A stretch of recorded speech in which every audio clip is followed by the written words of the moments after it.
సంవత్సరాల తరబడి ఎన్ని మందులు వాడినా మీ మోకాల నొప్పులు తగ్గట్లేదా? ప్రాణ పెయిన్ క్లినిక్ లో అత్యాధునిక చికిత్స. వైసీపీ నేత పొంగనూరు ఎమ్మెల్యే మాజీ మంత్రి పెద్దిరెడ్డి రామచంద్రారెడ్డికి దెబ్బ మీద దెబ్బ తగులుతున్నట్లుగా తెలుస్తోంది.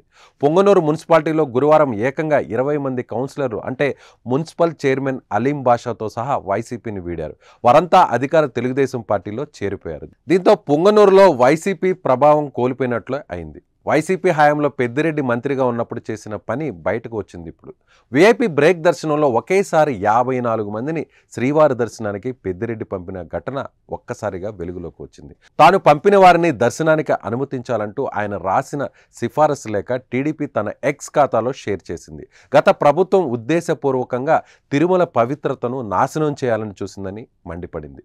తిరుమలలో వైసీపీ పెద్దలు యథేచ్ఛగా దందాలు చేశారని ఆరోపించింది. నిబంధనలకు విరుద్ధంగా వీఐపీ బ్రేక్ దర్శనం పేరుతో పెద్దిరెడ్డి ఒకేసారి 54 మందిని పంపించాలని రాసిన లేఖను ఇప్పుడు బయటపెట్టింది.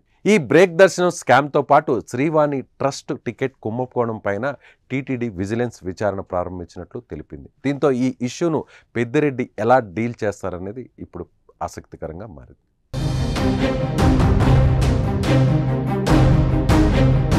సుమన్ టీవీలో మీ పర్సనల్ అండ్ బిజినెస్ ప్రమోషన్స్ కోసం కింది నెంబర్కి కాంటాక్ట్ చేయండి.